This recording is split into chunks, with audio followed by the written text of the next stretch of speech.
우리 삶을 눈동자같이 보호하시고 지켜주시는 아버지 하나님 은혜에 감사드립니다. 아멘. 세상과 구별하여 살지 아니하고 늘 부족하고 연약함으로 살고 있음을 또한 고백합니다.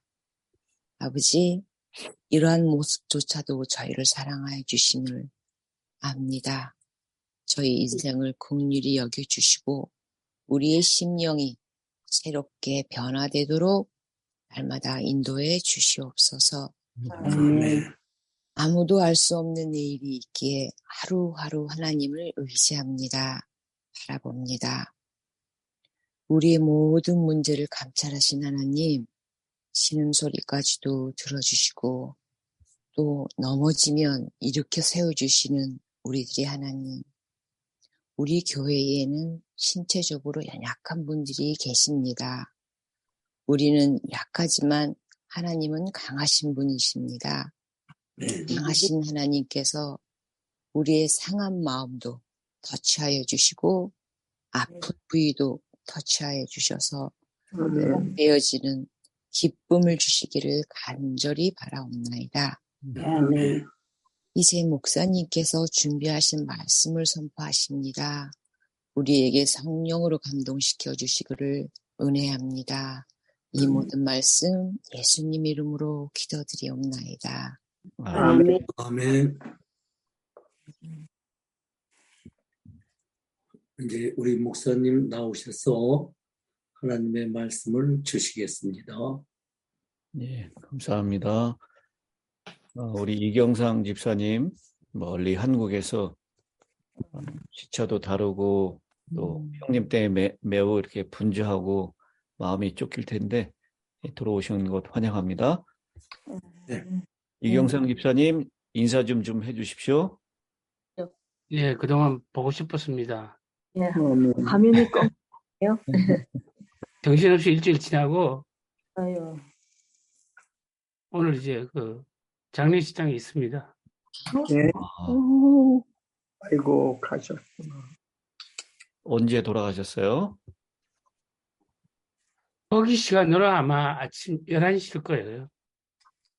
오늘이요? 오늘 아침 11시요?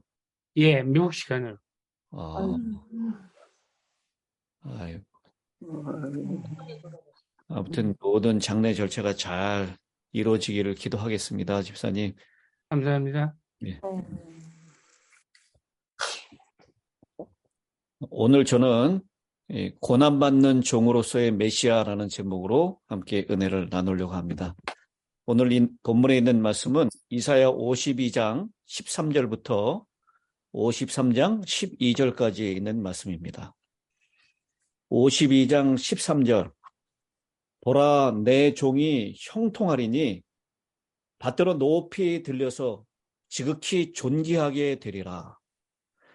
전에는 그의 모양이 타인보다 상하였고 그의 모습이 사람들보다 상하였으므로 많은 사람이 그에 대하여 놀랐거니와 그가 나라들을 놀라게 할 것이며 왕들은 그로 말미암아 그들의 입을 봉하리니 이는 그들이 아직 그들에게 전파되지 아니하는 것을 볼 것이요 아직 듣지 못한 것을 깨달을 것임이라. 그러면서 이제 이사야 53장의 그 유명한 구절로 들어가죠. 우리가 전한 것을 누가 믿었느냐? 여호와의 팔이 누구에게 나타났느냐? 그는 주 앞에서 자라나기를 연한 순 같고 마른 땅에서 나온 뿌리 같아서 고운 모양도 없고 풍채도 없은즉 우리가 보기에 흠모할 만한 아름다운 것이 없도다. 그는 멸시를 받아 사람들에게 버림받았으며 간고를 많이 겪었으며 질고를 아는 자라. 마치 사람들이 그에게서 얼굴을 가리는 것 같이 멸시를 당하였고 우리도 그를 귀히 여기지 아니하였도다. 그는 실로 우리의 질고를 지고 우리의 슬픔을 당하였거늘 우리는 생각하기를 그는 징벌을 받아 하나님께 맞으며 고난을 당한다 하였노라. 5절에 있는 말씀을 어느 분이 읽어주실까요? 그가 찔림은 우리의 허물 때문이요 그가 상함은 우리의 죄악 때문이라. 그가 징계를 받음으로 우리는 평화를 누리고 그가 채찍에 맞음으로 우리는 나음을 받았도다. 우리는 다 양 같아서 그릇 행하여 각기 제 길로 갔거늘 여호와께서는 우리 모두의 죄악을 그에게 담당시키셨도다. 이 13절, 12절까지 있는 쭉 말씀은 더 이상 읽지 않도록 하겠습니다. 구약의 중심 인물 한다면 우리는 유대인들을 빼놓지 못할 것입니다. 그래서 유대인들에 대해서 아는 것은 너무도 중요합니다. AD 70년 로마 타이터스 장군에 의해서 예루살렘이 함락된 이후에 유대인들은 전 세계에 흩어져서 유랑민으로 나라 없는 서름을 겪고 그리고 제2차 세계대전 당시에는 독일 나치에 의해서 600만 명 이상이 대학살을 당했습니다. 우리 유대인들의 고난의 역사, 우리 현대인들이라면 여기저기에서 그 흔적을 다 찾아볼 수 있을 것입니다. 그렇게 나라도 없이 땅도 없이 전 세계에 흩어져 살고 있었던 유대인들이요, 1947년에 유엔의 결의에 의해서 결국 팔레스타인의 한 조그마한 땅을 갖게 되는데 그것도 참 여의치 않았던 것 같아요. 주변에 있는 아랍 국가들의 반대 때문에 그렇게 함부로 들어오지 못하다가 드디어 1948년 영국의 외상이었던 이 발포 선언에 따라서 그들은 그들의 고향 팔레스타인으로 귀환하여 오늘에 이르게 되었습니다. 이 예수님 돌아가시고 예루살렘 함락당하고 그리고 학살을 견디고 그리고 1948년 다시 나라를 세우는 그 유대인들, 나라도 없이 땅도 없이 흩어져 있었던 유대인들을 하나로 묶고 그리고 그들을 지탱할 수 있게 했던 것은 무엇일까요? 이명진이요. 예. 이 1900년이라고 하는 긴 기간 동안 그들은 오직 누구만을 고대하고 대망했습니까? 메시아예요, 메시아. 메시아. 유대인들을 하나로 이끄는 힘은 바로 메시아 대망입니다. 메시아가 이 땅에 오신다라고 하는 것이죠. 그래서 마태복음 11장 3절에 보면 요한이 옥에서 그리스도의 하신 일을 듣고 제자들을 보내어 예수께 여짜오되 오실 그이가 당신이 오니까 다른 일을 기다리오리까. 이 오실 그이, 그것은 바로 메시아를 얘기하는 것이죠. 요한복음 4장 25절에도 여자가 가로되 메시아 곧 그리스도라 하는 이가 오실 줄을 내가 아노니 그가 오시면 모든 것을 우리에게 고하시리이다. 예수께서 이르시되 내게 말하는 내가 그러라 하시니라. 요한복음 1장 41절에도요. 그가 먼저 자기의 형제 시몬을 찾아 말하되 누가 얘기하는 거죠? 안드레. 예, 자신의 형제 시몬이라고 했을 때 안드레를 얘기하는 거죠. 그 안드레가 얘기하기를 우리가 누구를 만났다? 우리가 메시아를 만났다 하고 메시아는 번역하면 그리스도라라고 했습니다. 즉 이렇게 침례 요한도 요한복음 4장에 나오는 그 타락하고 부도덕한 여자도 그리고 침례 요한의 제자였던 안드레도 전부가 다 메시아를 기다리고 있었고 메시아를 대망하고 있었다라는 것입니다. 이 소망의 불꽃이 유대인들을 유대인답게 만들었고 유대인들을 하나로 유지하게 한 힘이었다라는 것입니다.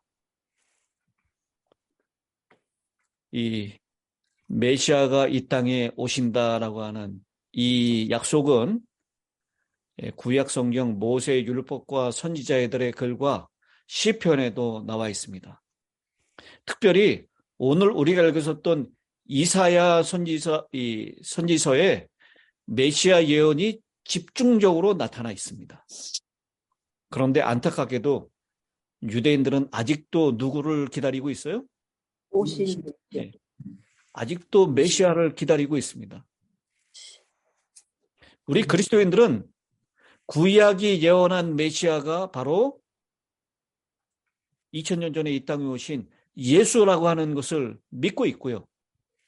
그리고 우리의 죄를 위하여 십자가에 달려 돌아가시고 승천하시고 다시 이 땅에 재림하실 것, 다시 오실 그리스도, 그 메시아를 기다리고 있습니다.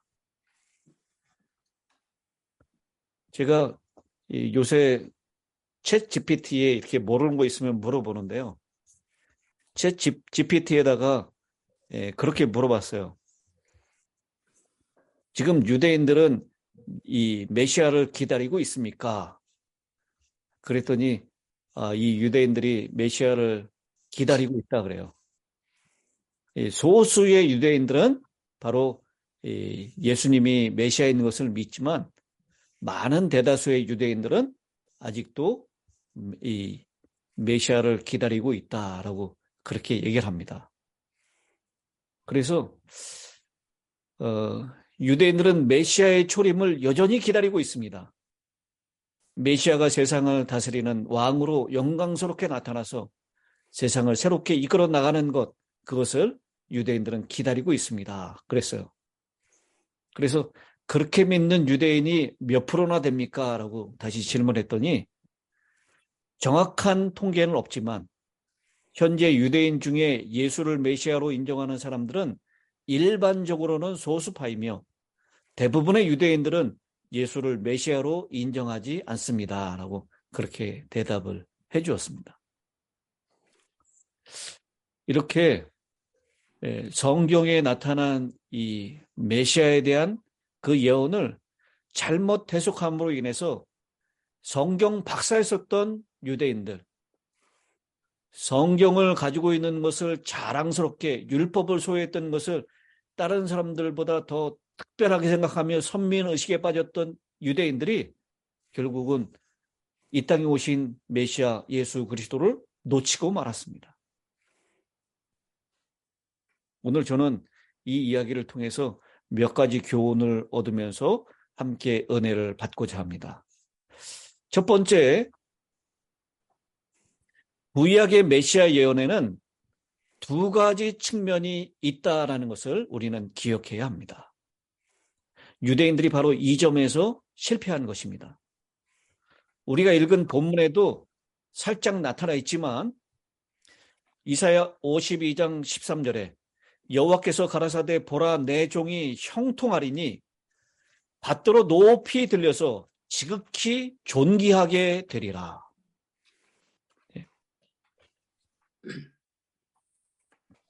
그리고 이사야 52장 15절에 후에는 그가 열방을 놀랄 것이며 열왕은 그로 인하여 입을 봉하리니 라고 해서 왕 대신 메시아에 대한 예언이 이 메시아의 예언 가운데 포함되어 있다라는 것이죠. 그리고 52장 14절에 있는 말씀, 그의 모양이 타인보다 상하였고 그의 모습이 사람들보다 상하였으므로 많은 사람이 그에 대하여 놀랐다. 그리고 53장 1절로 12절에 나타난 그 예언에 있는 말씀을 통해서 고난받는 메시아에 대한 예언이 구약 성경에 겹쳐서 나타난다라는 것입니다. 왕으로서의 높이 들린 메시아, 철저하게 낮아지고 고난받는 고통스러운 메시아, 이 메시아의 두 모습이 성경 전반에 겹쳐서 나타난다라는 것입니다. 우리 신앙에 있어서 가장 중요한 것이 있다면 바로 그것은 균형 감각이라고 생각합니다. 요새 이 젊은이들이 많이 보는 이 프로그램 가운데 넷플릭스라고 하는 이 매체가 있습니다. 요즘 젊은 아이들은 TV를 보지 않아요. 넷플릭스를 봅니다. 근데 그 넷플릭스에 나는 신이라라고 하는 이 다큐멘터리 8부작으로 나오는 게 있어요. 거기에 우리 한국에 있는 요새 이 K 콘텐츠가 굉장히 유행을 하죠. 오징어 게임이라든지 또 K 예능도 넷플릭스에서 최상위권을 늘 유지하고 있어요. 근데 이제 다큐멘터리를 제작했는데 나는 신이다라고 하는 이 다큐멘터리에 보면 거기 JMS 정명석에 대한 이야기가 나오고요. 그 다음에 이재롱 목사 만민중앙교회. 그 다음에 또 한 여자 김기순인가요? 그 아가동산이라고 우리 대한민국의 신나라 음반이라고 여러분 보셨을 겁니다. 한때 우리 대한민국의 음반 시장을 완전히 석권했었던 신나라 레코드. 그 신나라 레코드를 그러니까 신나라 레코드를 운영했던 주체가 바로 아가동산입니다. 여자가 나타났는데 자기의 이름을 아가야라고 이름을 붙였어요. 왜냐하면 어린아이 같은 사람이 돼야지만 천국에 갈 수 있다. 그래서 자기를 아가야라고 불러라. 그 사람들이 다 자기 자신을 메시아라고 주장하는 거예요. 얼마나 충격적인 영상들이 몰라요. 이 정명석이라고 하는 사람이요.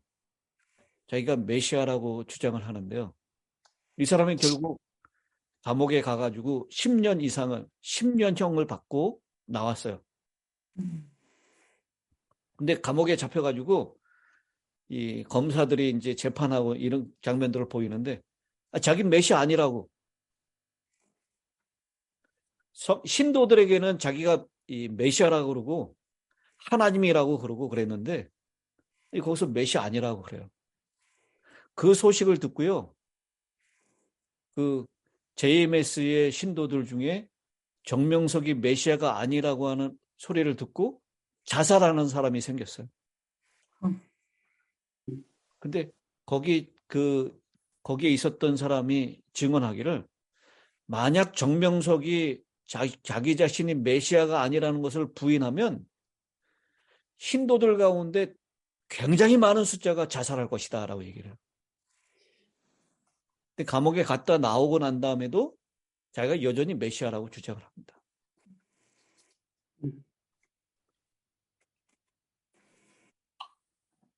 근데 이 정명석이나 그 아가동산이나 이재록 씨나 이런 분들이요. 이런 분들이라고 얘기하는 것도 참 제가 여기 설교하는 자리니까 이렇게 얘기해요. 정말 나쁜 사람들이에요. 근데 이 사람들에게 공통적으로 있는 게 무엇이냐면 신의운사예요. 신의운사. 기도하면 안전뱅이가 일어나고 소경이 눈을 뜨고 이게 조작한 건지도 모르겠어요.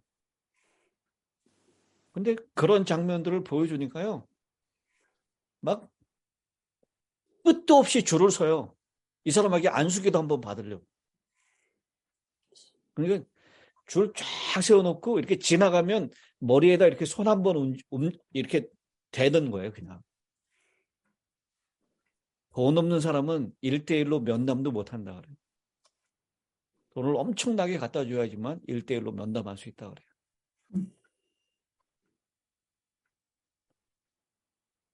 이런 그 기적적인 치유가 일어나는 모습을 보고 이 메시아다 이렇게 믿어버리는 거예요. 근데 여러분 이렇게 사람들이 이런 이단의 속임수에 무모하게 빠지는 이유는 바로 신앙의 균형적인 감각이 부족하기 때문입니다.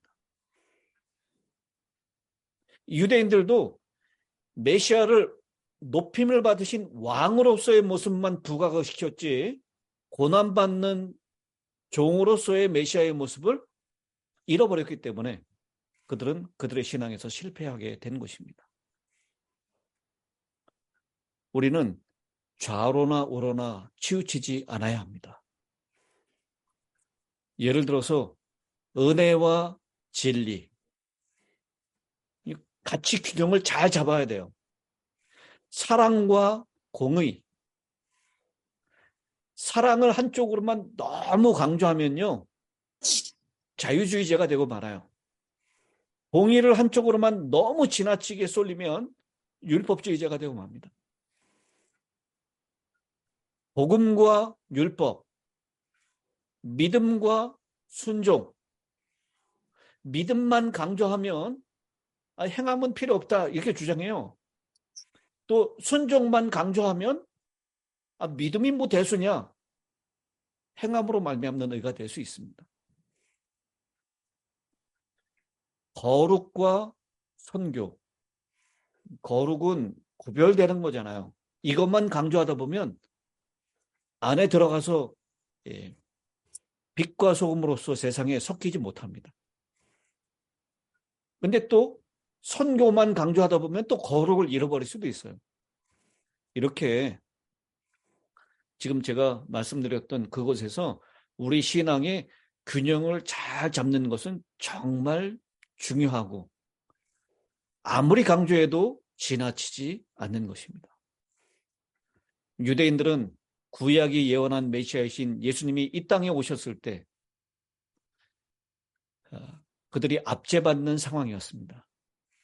로마의 압제하에 있었기 때문에 그 상황 때문에 그들이 그토록 기대하고 고대했던 메시아가 왔을 때 로마의 압제로부터 우리를 해방시키고 세계에 으뜸되는 나라로 그 메시아가 세울 것을 기대하였던 것입니다. 그러나 성경은 왕 대신 메시아 이전에 고난받는 종으로서의 메시아가 먼저인 것을 말씀하고 있습니다. 멸류관을 쓰시기 전에 가시관을 먼저 쓰셔야 한다는 것입니다. 이것이 바로 No cross, no crown이라고 하는 말씀의 의미인 것입니다. 십자가의 고난이 있고 난 다음에 부활의 영광, 재림의 영광이 이르러 오는 것입니다. 지금도 마찬가지입니다. 우리가 성경을 읽을 때 한쪽으로만 치우치면 안 됩니다. 이 건강에 대한 문제도요, 예방과 신유 두 가지 모두를 강조해야지 어느 한쪽으로만 지나치게 치우치면 안 됩니다. 나는 신이다 주장했던 그 사람들이 신유 쪽에 너무 지나치게 치우쳐가지고 생활은 엉망인데 하나님의 은혜로 건강이 회복되는 것을 기대하는 것입니다. 오늘 이 메시아의 이 모습을 바라보면서 우리 힐탑에 있는 모든 성도님들이 성경적인 건전한 균형을 잘 갖춘 그런 신앙인이 되시기를 간절히 바랍니다. 아멘. 두 번째, 이 메시아의 고난은 우리의 허물과 우리의 죄악 때문이다라고 하는 것입니다. 아까 읽었던 이사야 53장 4절입니다. 그는 실로 우리의 질고를 지고 우리의 슬픔을 당하였거늘 우리는 생각하기를 그는 징벌을 받아 하나님께 맞으며 고난을 당한다 하였노라.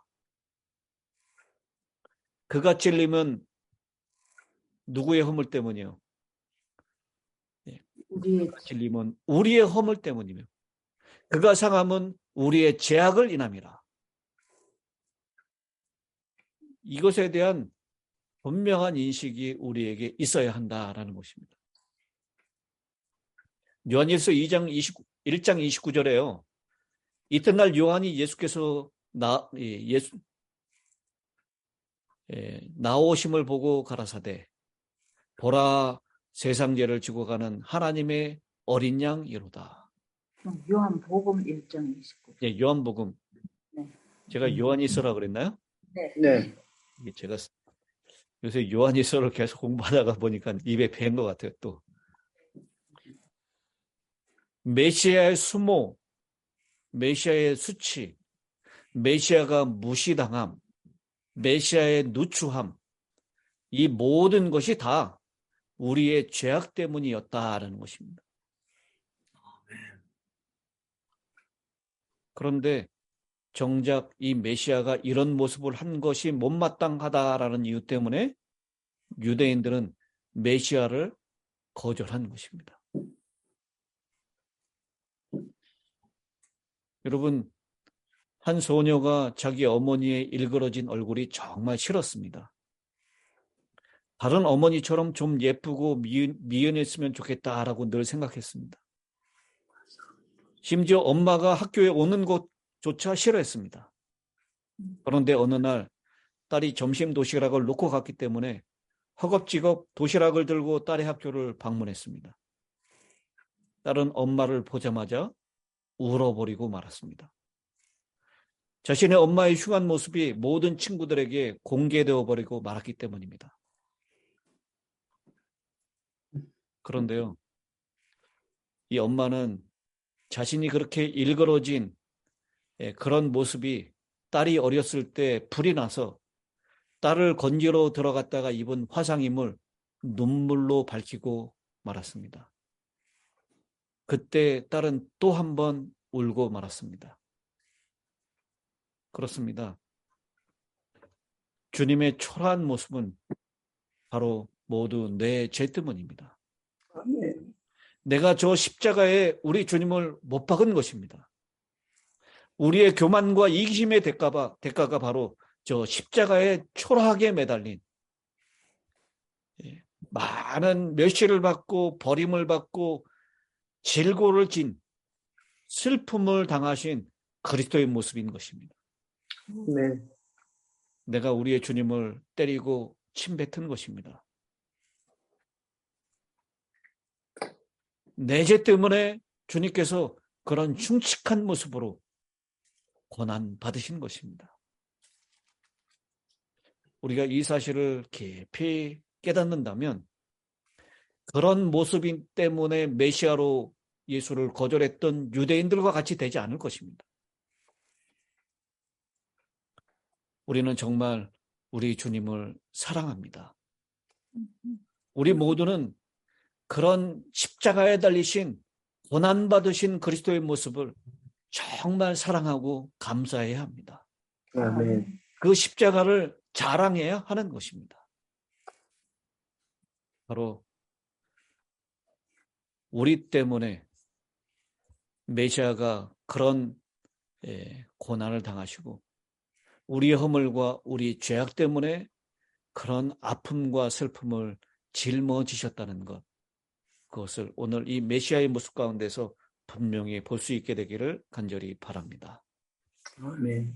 마지막 세 번째, 우리 주님은 예언하신 대로 초림하셔서 성경에 예언된 대로 고난을 당하셨고 부활하셨던 것처럼 예언하신 대로 속히 영광 중에 다시 오실 것입니다.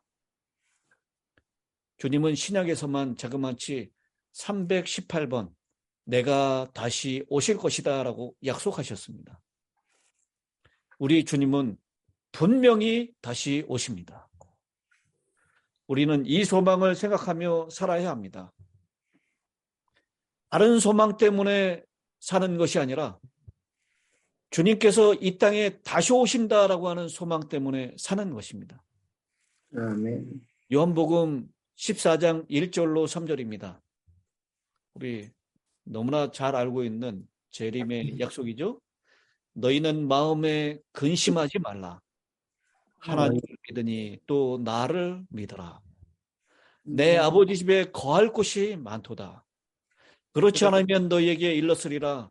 내가 너희를 위하여 처소를 예배하러 가노니 가서 너희를 위하여 처소를 예배하면 내가 다시 와서 너희를 내게로 영접하여 나 있는 곳에 너희도 있게 하리라.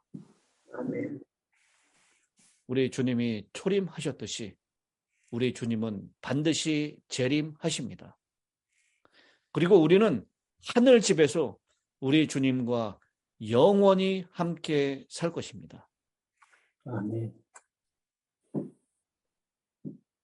요즘 이 사탄이 사람들이 제일 쉽게 믿고 제일 쉽게 인정하는 과학이라고 하는 것, 그것을 이용해서 사탄이 사람들을 효과적으로 속이고 있습니다. 이 교회 증언 1권 290페이지에 이렇게 말씀하고 있습니다. 그리고 이와 같은 과학에 몰두한 자들이 증언하는 위대하고 선한 사업을 그들이 이루었다는 이유로 하늘에 이르기까지 의기양양해 한다면 그들은 모든 능력과 징조와 거짓 기사, 곧 온갖 속임수와 불의를 가지고 들어와서 활동하는 사단 자신을 마음에 품고 그에게 영광을 돌리고 있는 것이다. 이 과학에 있는 활동들을 통해서 여기 과학에 몰두해서 사람들이 과학자들에 의해서 의기양양한 여러 성취들을 이루어 놓는데 그것들이 결국은 사단에게 영광을 돌리는 것이다 라고 얘기를 하고 있습니다. 이어지는 교회 증언 1권 291쪽에 있는 말씀입니다. 천사는 말했다. 그 영향력을 주시해보라. 그리스도와 사단 사이의 대쟁투는 아직 끝나지 않았다. 이와 같이 과학을 통하여 무엇을 통하여?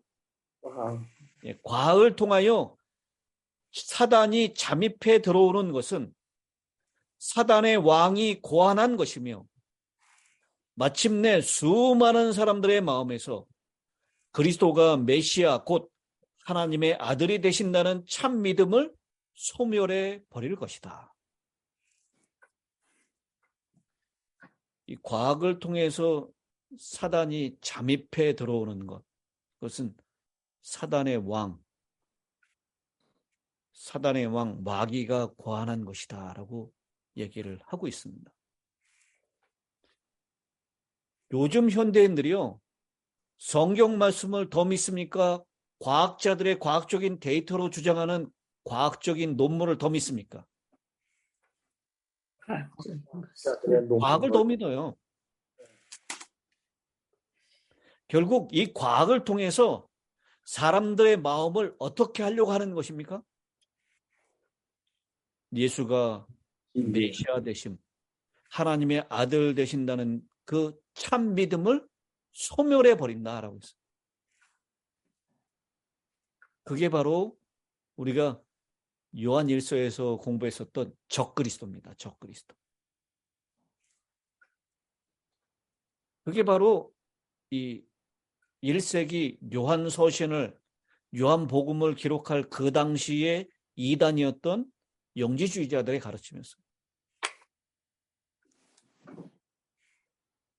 적그리스도는 그리스도를 반대하는 것도 되지만 또 다른 표현으로는 그리스도를 뭐 하는 거라 그랬죠? 안티 크리스토트. 그리스도를 대적하고 반대하는 것도 적그리스도지만 그리스도를 대신하는 것도 적그리스도다 그랬어요. 우리 새벽기도 들으셨던 분들은 기억나시나요? 네. 예, 그 두 가지 의미가 있다고 그랬습니다. 그리스도를 대적하고 그리스도를 대신하는 그 존재가 적그리스도야. 근데 메시아를 대신하는 이 세상의 인간 문제를 해결하는 과학이 등장하고 있다는 것입니다. 성경은 분명하게 영생은 어떻게 할 때만 어두워지는 것이다 라고 얘기합니까? 유일하신 참 하나님과 그의 보내신 자 예수 그리스도를 아는 것. 예, 그리스도를 아는 것이 영생이다 그랬어요. 그리고 그 아는 것은 바로 믿는 것입니다.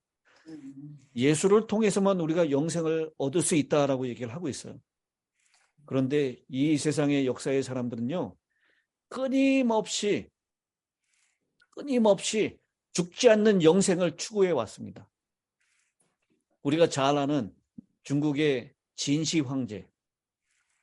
진시 황제가 뭘 찾았습니까? 불로초를 찾았어요. 늙지 않는 거. 그걸 먹으면은, 그 표를 먹으면 늙지 않는 거예요. 죽지 않는 겁니다. 오늘날 현대판 불로초가 드디어 소위 과학자라고 하는 사람들을 통해서 드디어 이루어지고 있습니다. 하나님이 사람의 언어를 이렇게 다 이렇게 혼란스럽게 혼자 파괴해서 바벨 만드셨습니다. 근데 요즘 이 현대인들의 기술을 통해서요, 이제 언어의 장벽이 사라지는 시대가 되었습니다. 여러분, 전 세계에 이거 뭐죠? 스마트폰만 가지고 다니면요, 어디 가든지 의사소통하는데 어려움이 없어요, 이제는.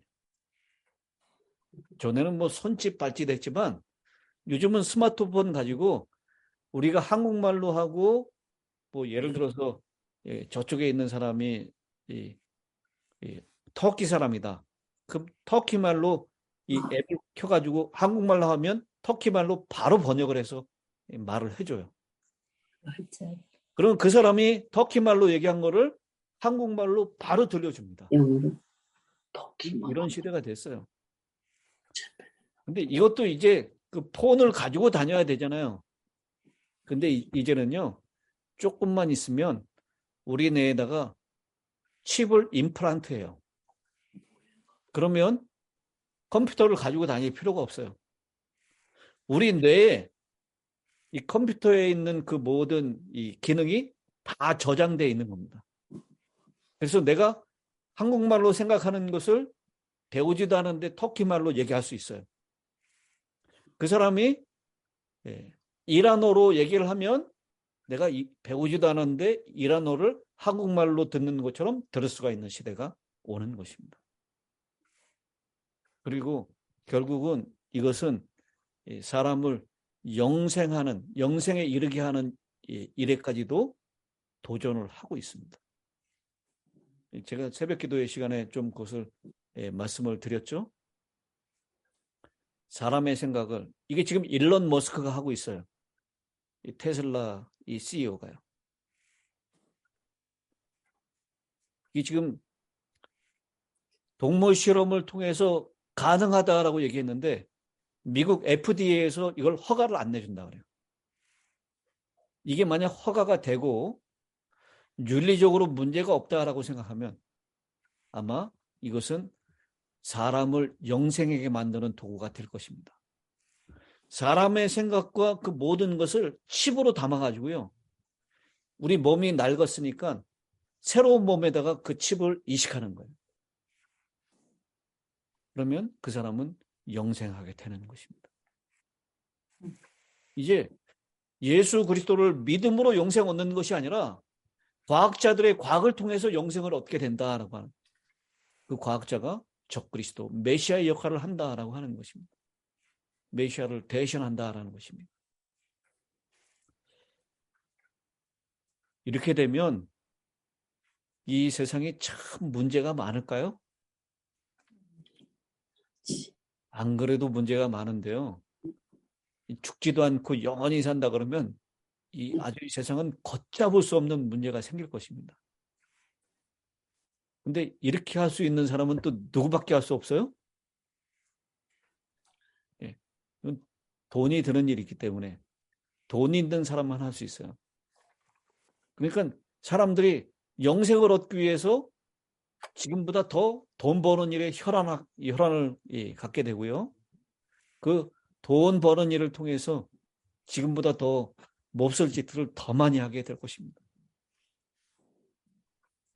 이렇게 된 세상을 제가 잠시 상상해 보는데 정말 엄청난 혼돈과 엄청난 폭력이 난무하는 그런 세상이 될 것입니다.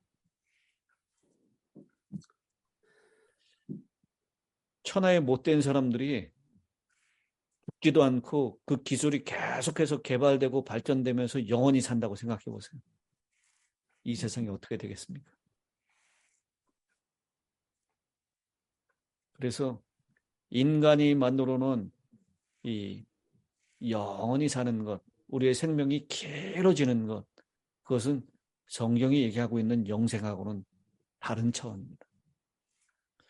성경이 말하고 있는 영생은요, 그냥 죽지 않고 영원히 사는 게 아니에요.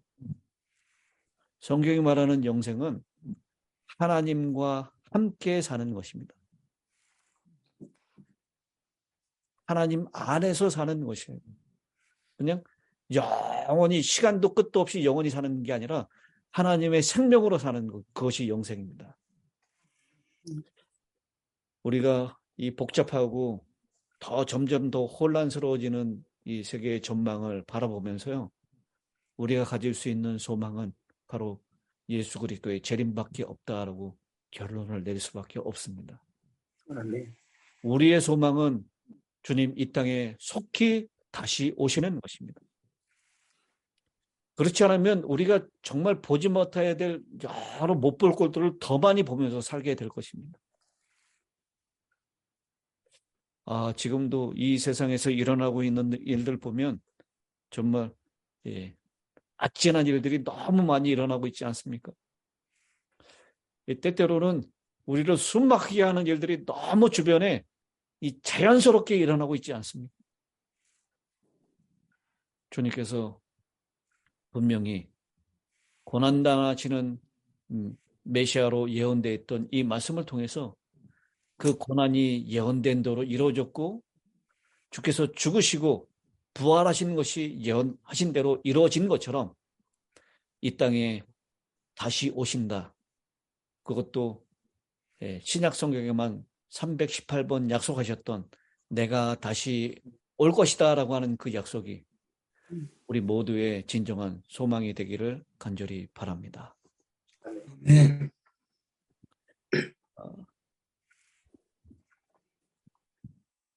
마태복음 25장 40절에 있는 말씀입니다. 마태복음 25장 40절. 임금이 대답하여 이르시되 내가 진실로 너희에게 이르노니 너희가 여기 내 형제 중에 지극히 작은 자 하나에게 한 것이 곧 내게 한 것이니라. 우리 주님이 바로 이 땅에 지극히 작은 자 하나에게 한 것이 곧 내게 한 것이다 라고 말씀을 하십니다. 우리 주변에 정말 작은 자들, 우리 주변에 하루하루의 삶이 너무 힘든 작은 자들이 많이 있습니다.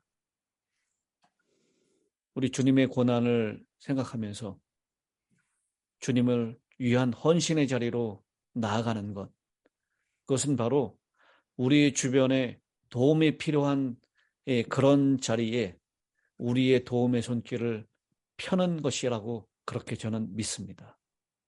그렇게 성경은 우리에게 말씀하고 있기 때문입니다. 우리 모두 다 히브리서 13장 13절에 주신 말씀처럼 히브리서 13장 13절입니다.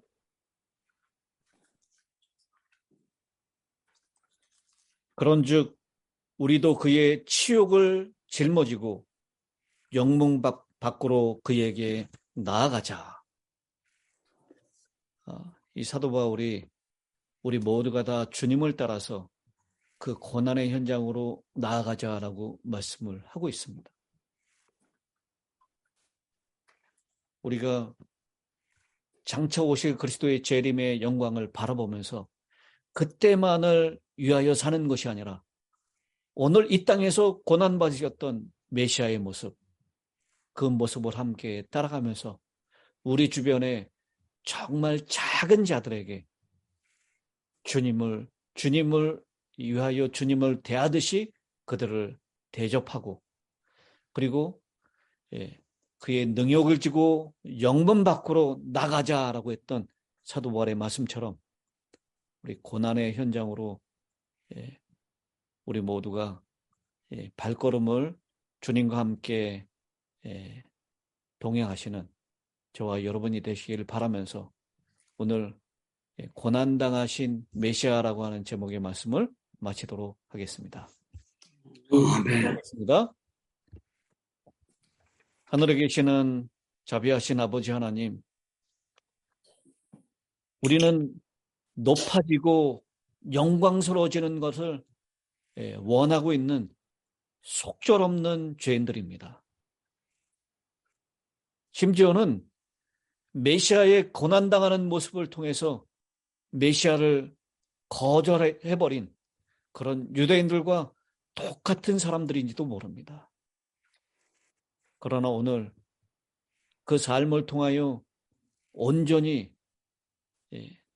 질고를 지으시고 슬픔을 당하시고 고난당하신 예수 그리스도의 모습을 이사야 53장에 있는 말씀을 통하여 우리에게 말씀해 주시니 우리도 고난당하신 그리스도와 함께 이 땅에서 고통받고 어려움 나가고 있는 작은 자들을 섬기게 하여 주시옵시고 그리고 그 고난, 이 땅에서의 고난당하는 것을 두려워하거나 피하지 아니하고 주님과 함께 그 현장으로 동행해 나아갈 수 있는 용기 있는 걸음 되게 하여 주시옵소서.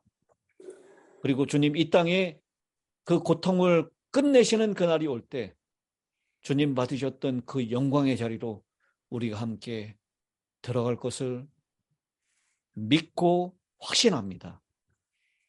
주님 이 땅에 속히 오시고 이 땅의 고난을 속히 끝내 주시옵소서.